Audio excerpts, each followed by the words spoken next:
General Waker সরকার যেটা কাদের নিয়ে দুশ্চিন্তাগ্রস্ত, পিনাকি দাদাকে নিয়ে তারা খুব দুশ্চিন্তা। পিনাকি দাদার নাকি কন্ট্রোল করা যায় না, কনক সারওয়ারকে নাকি কন্ট্রোল করা যায় না, ইলিয়াস হোসেনকে কন্ট্রোল করা যায় না, আমাকে কন্ট্রোল করা যায়। যখনই জেনারেল ওয়াকারের নামে একটা পজিটিভ বলার একটা সোর্স আসতেছে যে সামনে কিছু একটা সিচুয়েশন হতে পারে, আমাদেরকে সতর্ক থাকতে হবে।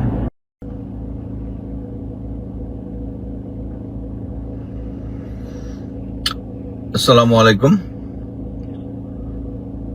আজকে তেমন কোনো ইম্পর্টেন্ট কিছু নেই, মানে জাস্ট একটা নিউজ শুনলাম যে 33 জন ডিসি কে ওএসডি করা হয়েছে। এটা খুব ভালো একটা উদ্যোগ, কিন্তু এটা অ্যাকচুয়ালি আরো অনেক আগেই করা উচিত ছিল।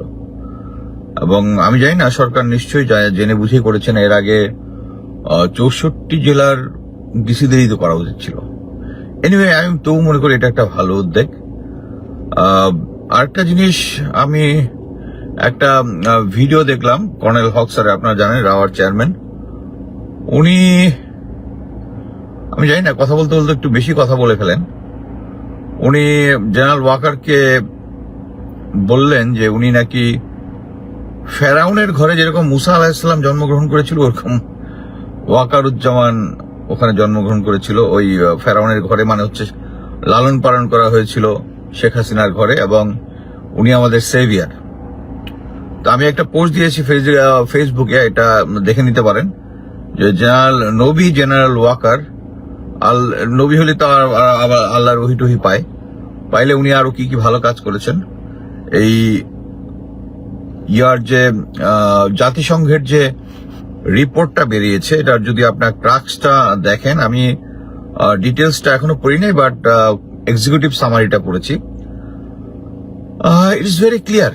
মানে এটার সাথে অনেকেই আমাকে ইদানিং বলেন যে আমি কেন সেনাবাহিনীরটা বেশি বলি, এই যে ডিসি, পুলিশ, মানে জেলা নর্মাল যে জেলা প্রশাসক যারা আছেন, সিভিল অ্যাডমিনিস্ট্রেশন, তাদের কাছে কেন বলি না। আমার কথা হচ্ছে একটা সিম্পল, আমি যে জিনিসটা বেশি জানি, আমি সেনাবাহিনী সম্বন্ধে জানি, আমার সেনাবাহিনী সম্বন্ধে আমি কনসার্ন। সেনাবাহিনী যে সমস্ত অন্যায় অত্যাচার করেছে ওইটার ব্যাপারে আমি কথা বলবো।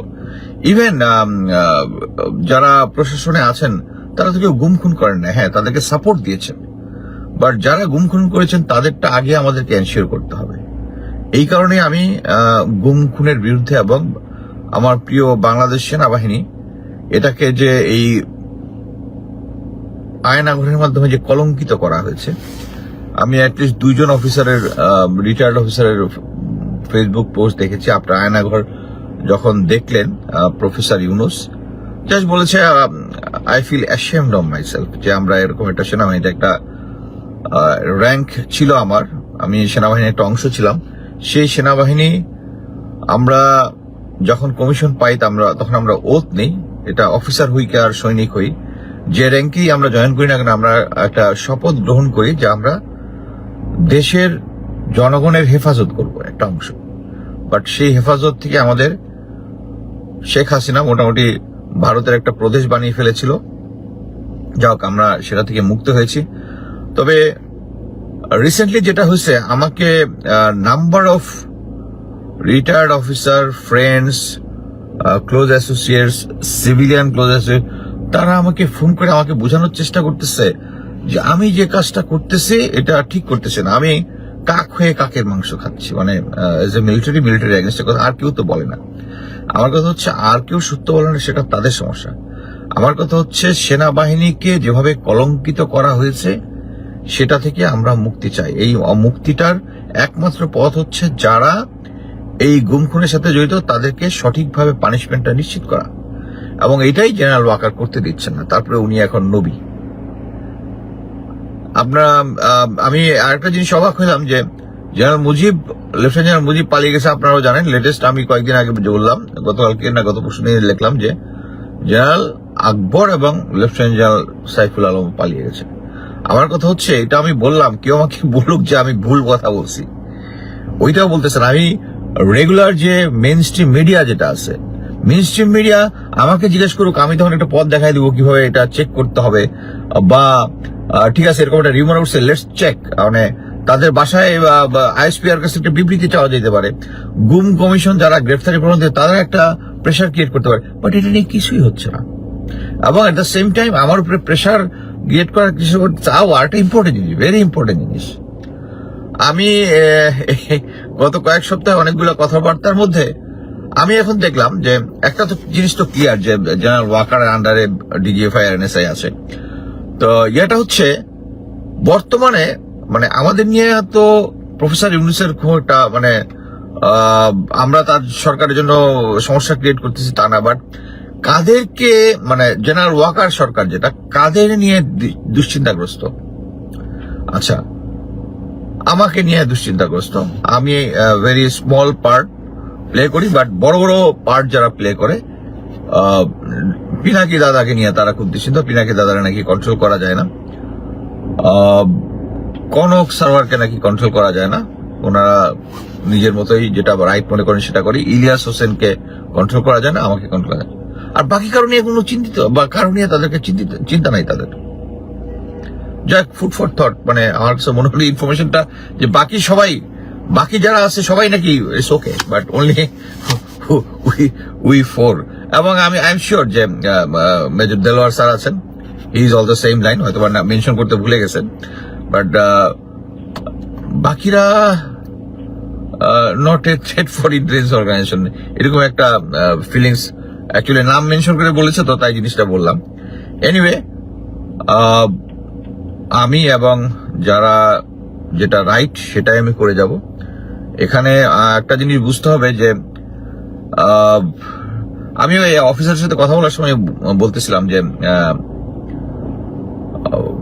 It is very important to do the right thing. আমি আর আগে একটা ইয়াতেও বলেছিলাম যে আমি সিও হিসেবে হওয়ার পরে আমি প্রথম পানিশমেন্ট দিয়েছিলাম আমার কোর্সমেটকে এবং আমার সমস্ত কোর্সমেট মানে এসিসি আর্মি কমান্ডো কোর্সের কোর্সমেট যারা ছিল আমার ক্লোজ, তাদের সৈনিকদের সাথে তো আমরা একসাথে কোর্স চলাকালীন সময় বৃষ্টির মধ্যে অ্যাম্বুসে বসে বসে একসাথে বিড়ি খেয়েছি, ইয়া করছি। সৈনিকদের সাথে আমাদের ওরকম ইন্টেন্সি হয়, এগুলা যারা ফিজিক্যাল কষ্ট আমরা একসাথে করি। সব আসলো যে স্যার আপনি কোর্সমেটকে পানিশমেন্ট দিবেন। আমি বলেছি স্ট্রেট যে দোষ করলে পানিশমেন্টটা খাইতেই হবে, কিন্তু সে যদি কোনো বিপদে পড়ে আমি তার জন্য জান দিয়ে দিব। বাট দোষ করলে তো এটাতে কি এনশিওর হয় যে বাকি যে এই যে আমি যে 700 লোককে কমান্ড করতেছি, একটা লোককে যদি আমি বেনিফিট দেই তা বাকি কিন্তু 699 কিন্তু বলবে যে স্যার হচ্ছে নিজের লোককে বাঁচাই দিচ্ছে, এবং বাংলাদেশে এইটাই চলতেছে। তারপরে একটা উদাহরণ দিল স্যার যে এরকম এক অফিসার একটা অনিয়ম করেছিল, অনিয়মটা আমি হলে অ্যাকসেপ্ট করতাম না।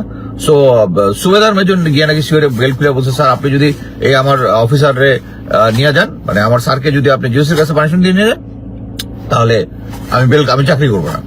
হ্যাঁ, ওই জিনিসটা অ্যাকচুয়ালি রেয়ার, বর্তমানে রেয়ার, মানে সৈনিক অফিসারদের মধ্যে যে জিনিসটা ছিল। But at the same time যে সিও যে কমান্ডিং এ আছে তাকে ডিসিশন নিতে হবে যে কোন জিনিসটা আমি মানবো না। এখন কথা হচ্ছে আমি আমার এই 28 বছর চাকরিতে একটা শিখছি, অন্যায় যে জিনিসগুলো হচ্ছে, হ্যাঁ ছোটখাটো অন্যায় বিভিন্ন ধরনের আছে।